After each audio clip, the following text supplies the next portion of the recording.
guys. So before we get into today's episode, I want to take time out to give credit where credit is due. I want to give props to the program that helped me get where I am today. There would not be a tech job Tina here talking to you about how she went from being an SDR to an AE in 8 months without this program.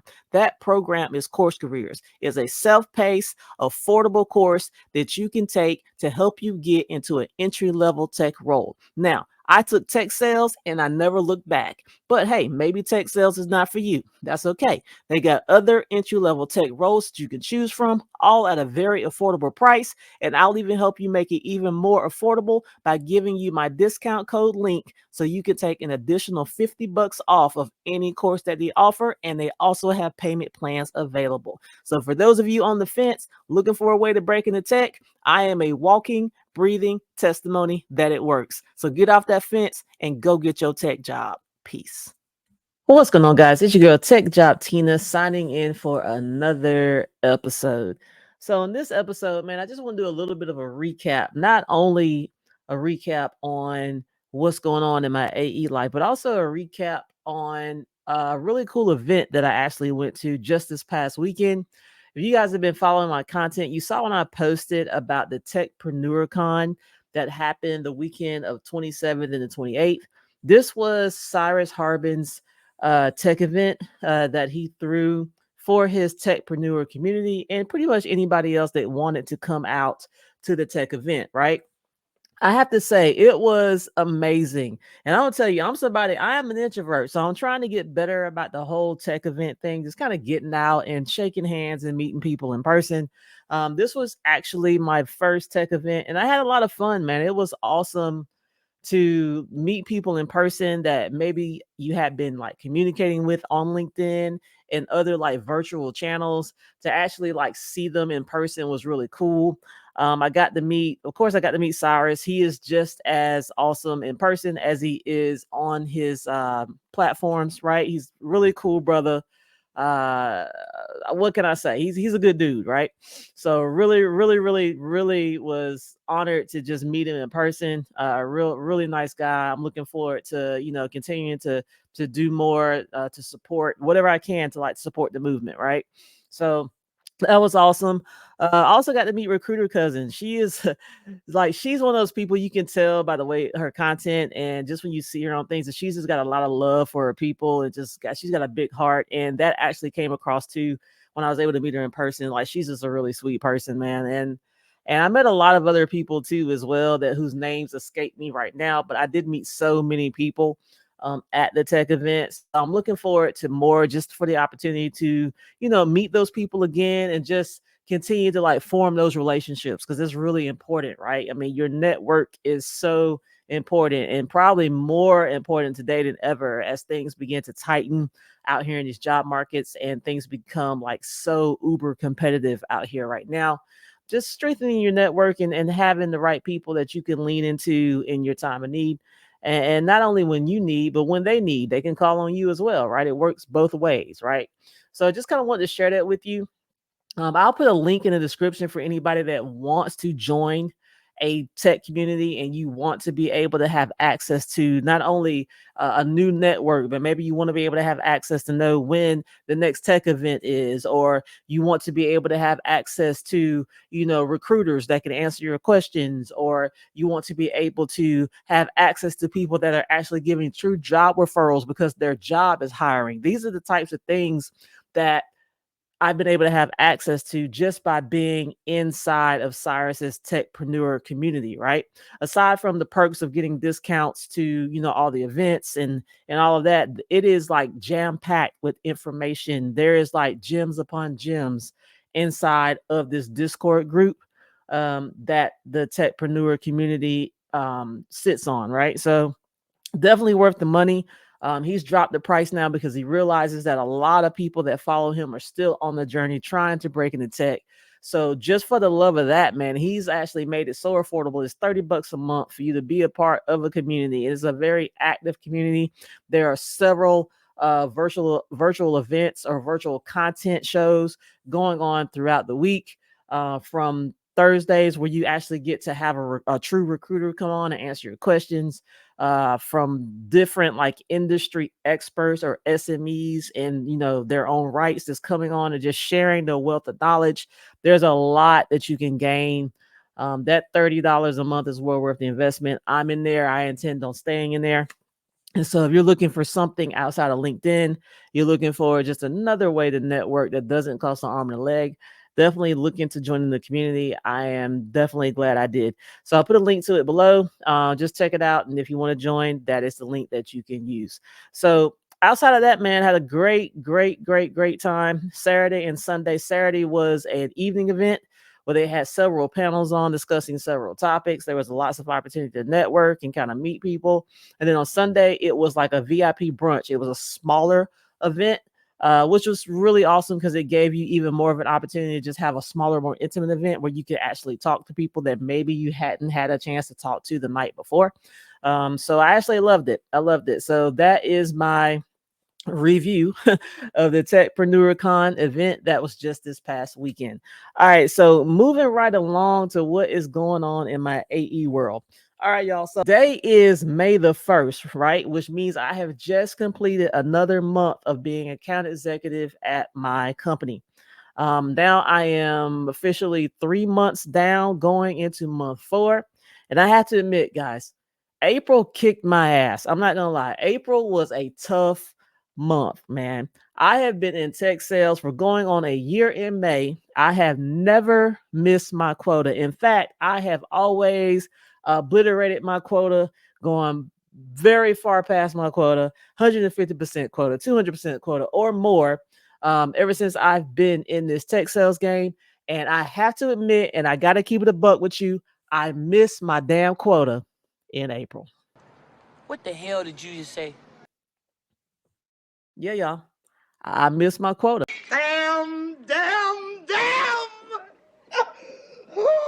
I missed my quota. I came within, I was 80% of quota. April kicked my ass. So I knew the time was going to come, right?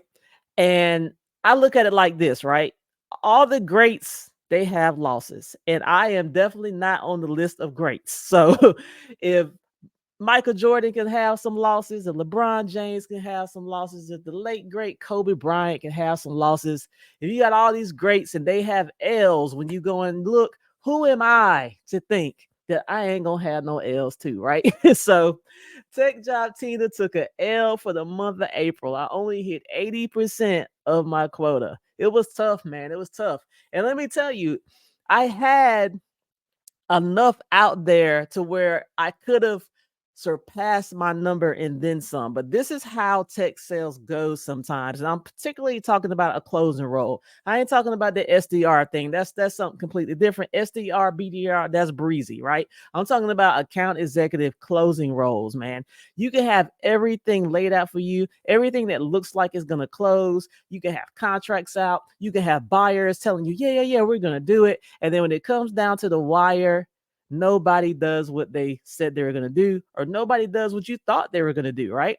So I had so many contracts out that all I needed was for them to sign, and so we could close one it. And I had so many people ghosting me. It was ridiculous, right? So many people saying, yeah, we want it. Go ahead and send the contract, right? And you send the contract, and now you're chasing them. Like, well, you told me you wanted it. I sent you the contract. You said it was a go. It's in your inbox, and now I can't get a hold of you, right? And aside from that, I had people that were like, yeah, I'm just not ready right now. I want to push over into May. We're just not going to make it happen, right? So these are just some of the things that you're going to experience if you're in a closing role, right? They got this saying, I heard it a lot when I was in real estate, and it just applies across sales. People like to say buyers are liars, right? We've all heard that at some point in our life. If you've had some type of sales role or even been close to sales, you've heard people say that buyers are liars, right? And I hate to admit it, but in many cases it is true. They will tell you things and they just don't come through with it. That's just how it is, right? So yeah, so I had enough stuff out there. I had enough contracts out there. I had enough likelies out there. I had enough, verbal commitments out there, but none of it came to fruition. So Tech Job Tina only hit 80% of her quota in April. First time in my tech sales career that I did not hit my quota. All right. So just wanted to kind of put that out there for you and keep it a buck. Every day is not going to be cotton candy and rainbows. It's going to get tough, especially in today's market where companies are really counting every single coin. Budgets are tight. It's a lot harder to be a closer in this market. So something to consider, man. Something to consider. The account executive role in comparison to an SDR beta role. I'm gonna tell you. I mean, and it could be company specific. So I'm not gonna speak for all account executives across all companies. I can only speak for myself and what I hear from other account executives as well. The job is stressful, so you just want to make sure that if you're gonna be dealing with the stress, that the money that you're making is worth it, right? You know what I mean? So that's probably my best tip I can give. If you're somebody that's really pushing and you're gung ho for an AE role, just make sure you understand what you're getting into. And if you're someone that you're an SDR, BDR, and you're like, I want to be AE, I want to be AE. Why do you want to be AE? Let's unpack that, right? Do you want to be AE for the prestige of being AE, or do you want to be AE because you feel like I could totally like rock this role, like I can totally do this, put everything I got into being a good closer, blah blah blah? Because I'm telling you right now, being an account executive, it takes a completely different skill set than being an SDR, BDR, and it is very stressful. There are AEs at my company right now that are working 12-hour days. I even heard one AE said they worked 18-hour days. I mean, how you're doing that, I don't know, but I'm going to tell you right now, I'm not the type of person that wants to work 12 to 18-hour days. So it's like, I'm gonna have to figure something out because that ain't gonna work for me. Okay. So it's like, what can Tech Job Tina do within this 8 to at max 10-hour day, right? And don't get me wrong, I know you're gonna have some evenings where you gotta work that 12-hour day, but if a 12-hour day is your norm or an 18-hour day is your norm, then we need to reassess some things, right? I don't know what we need to reassess, but something needs to be fixed because nobody should feel like they have to work an 18-hour day to be successful in their job, right? And now that I brought that up, let's think about that for a second. So let's think about that. Okay, so you have $100,000 a year job, right? What does $100,000 a year equal out to hourly, right? And I'm doing this math off the top of my head. Is actually I just thought about this as I was talking about an 18-hour day.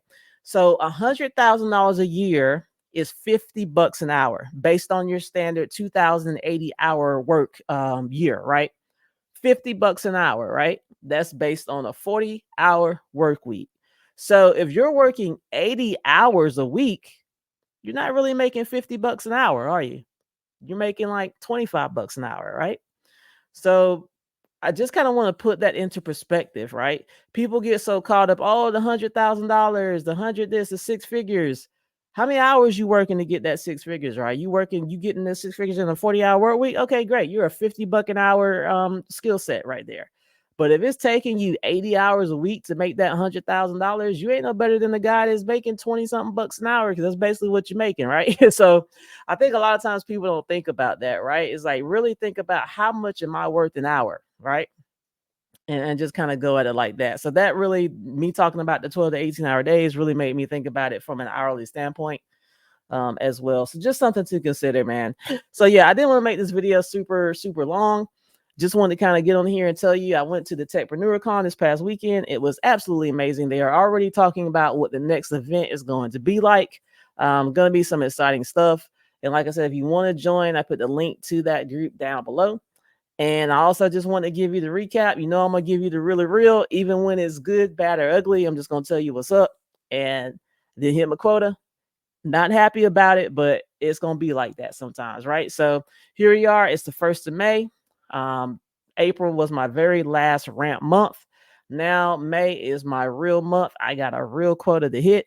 So we're going to see how it goes, man. So I'm going to do everything I can to surpass my quota. And we'll see how it all shakes out at the end of May. But other than that, man, I'll see you guys in the next episode. Tech Job Tina out. Peace and blessings. Bye.